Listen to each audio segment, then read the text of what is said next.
আজকের ক্লাসে আমি তোমাদের শেখাবো কিভাবে কম্পাসের সাহায্যে 75 ডিগ্রি কোণ অঙ্কন করতে হয়। তাহলে চলো শুরু করা যাক আজকের ক্লাসটা। প্রথমেই আমরা করব স্কেলের সাহায্যে একটা সরলরেখা অঙ্কন করে নেব।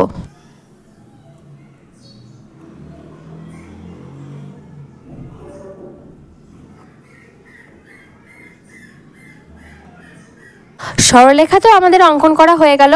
এবার আমাদের 75 ডিগ্রি কোণটা অঙ্কন করতে গেলে আমাদের করতে হবে দুটো কোণ অঙ্কন করতে হবে। একটা প্রথমে হচ্ছে আমাদের 60 ডিগ্রি কোণ অঙ্কন করতে হবে, আর একটা হচ্ছে 90 ডিগ্রি কোণ অঙ্কন করতে হবে।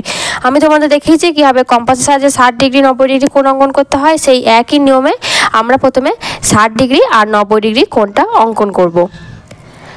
এইভাবে একটা কম্পাসের মাপ নেব এবং এই যে প্রান্তবিন্দু আছে এই প্রান্তবিন্দুর ওপর বসিয়ে ঠিক এইভাবে একটি বৃত্তচাপটা অঙ্কন করে নিয়েছি এবং ওই একই পরিমাণে মাপ থাকবে, কোনো মাপের কোনো অদল বদল হবে না। আর আমাদের কি করতে হবে, ঠিক এই যে ছেদবিন্দু পেয়েছি এই ছেদবিন্দুতে এইভাবে একটি বৃত্তচাপ অঙ্কন করব। এইভাবে আবার একটি বৃত্তচাপ আর এই ওপরে একটি বৃত্তচাপ হবে। আর এই ছেদবিন্দুতে বসিয়ে ওই একই রকম মাপ, কোনো মাপের কিন্তু অদল বদল হবে না।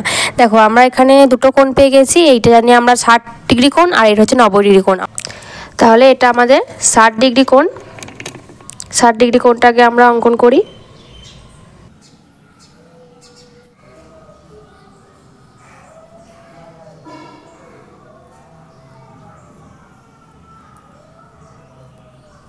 এই যাচ্ছে আমাদের 90 ডিগ্রি কোণ।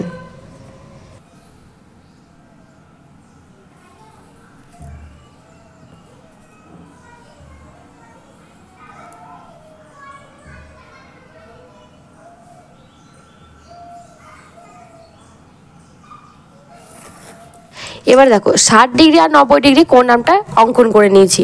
আমাদের এইটা হচ্ছে যে আমাদের 60 ডিগ্রি কোণ, মানে এই দাগটা এখান থেকে এইটা, আর এটা হচ্ছে আমাদের 90 ডিগ্রি কোণ, মানে এই পুরোটা হচ্ছে আমাদের 90 ডিগ্রি কোণ। কিন্তু আমাদের অঙ্কন করতে হবে 75 ডিগ্রি কোণ। আমরা দেখো এই 60 ডিগ্রি আর 90 ডিগ্রি এর মাঝখানে এই যে কোণের অংশটা, এটা কত ডিগ্রি কোণ বলো তো? 30 ডিগ্রি কোণ, কারণ আমাদের ডিফারেন্ট থাকছে কত? 30 ডিগ্রি। 90 থেকে যদি আমরা 60 বিয়োগ করি তাহলে থাকছে আমাদের 30 ডিগ্রি ডিফারেন্ট। তাই এই মাঝখানের এই অংশটুকুর পার্থক্য হচ্ছে আমাদের 30 ডিগ্রি। তাহলে আমাদের 75 ডিগ্রি হবে। তার মানে 90 ডিগ্রি আর 60 ডিগ্রি মাঝখানে কিন্তু আমাদের 75 ডিগ্রি কোণটা হবে। কিন্তু 75 ডিগ্রি কোণটা যদি আমরা কী করে অঙ্কন করব, এই 60 ডিগ্রি আর 90 ডিগ্রির মাঝখানে যে 30 ডিগ্রি কোণটা রয়েছে এই 30 ডিগ্রি কোণটা যদি আমরা সমদ্বিখণ্ডী করি, 30 ডিগ্রি কোণটা সমদ্বিখণ্ডিত করলে আমরা কত ডিগ্রি কোণ পাবো? 15 ডিগ্রি কোণ। তখন দেখো 60 আর 15 যোগ করি তাহলে আমরা পেয়ে যাবো 75 ডিগ্রি কোণ। চলো আমরা এই মাঝের এই কোণটা সমদ্বিখণ্ডিত করে তোমাদের দেখাই। দেখো একটা পরিমাপ নিতে হবে। পরিমাপটা কীরকম নেব? একটু বড় নেব যাতে আমাদের বুঝতে সুবিধা হয়। এবং এই যে ছেদবিন্দু এখানে বসিয়ে একটি বৃত্তচাপ অঙ্কন করব, আর এই যে ছেদবিন্দু এখানে বসিয়ে ঠিক এইভাবে একটি বৃত্তচাপ আমরা অঙ্কন করব। দেখো এখানে দেখো আমরা পেয়ে গেছি একটা ছেদবিন্দু। এবার এই কৌণিক বিন্দু আর এই ছেদবিন্দু এখানে যোগ করব, তাহলে আমরা পাবো 75 ডিগ্রি কোণ। আর এই যে কোণটা সমদ্বিখণ্ডিত হয়ে যাবে।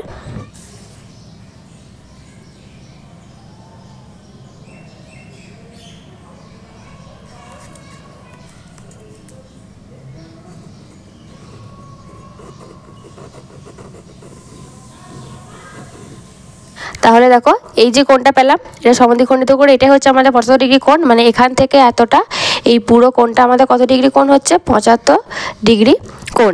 এই যে দাগটা দিয়েছি আমি এই পুরো দাগটা হচ্ছে 75 ডিগ্রি কোণ। এবার তোমাদের যদি আমি চাঁদার সাহায্যে কোণটা মেপে দেখাই, দেখো কত ডিগ্রি কোণ হচ্ছে তোমাদের।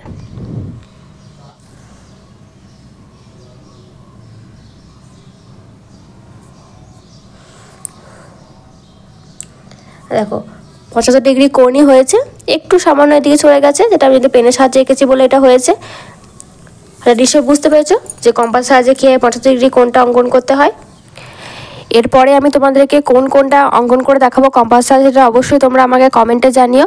আজকের ক্লাস এখানেই শেষ হচ্ছে, দেখা হবে পরের ক্লাসে। আজকের ক্লাসে যদি তোমাদের ভালো লাগে ক্লাসটাকে একটি লাইক করো, আর পরবর্তী ক্লাস নোটিফিকেশনগুলো পাওয়ার জন্য আমার চ্যানেলটিকে সাবস্ক্রাইব করে পাশে থাকা বেল আইকনটি ক্লিক করে রাখবে।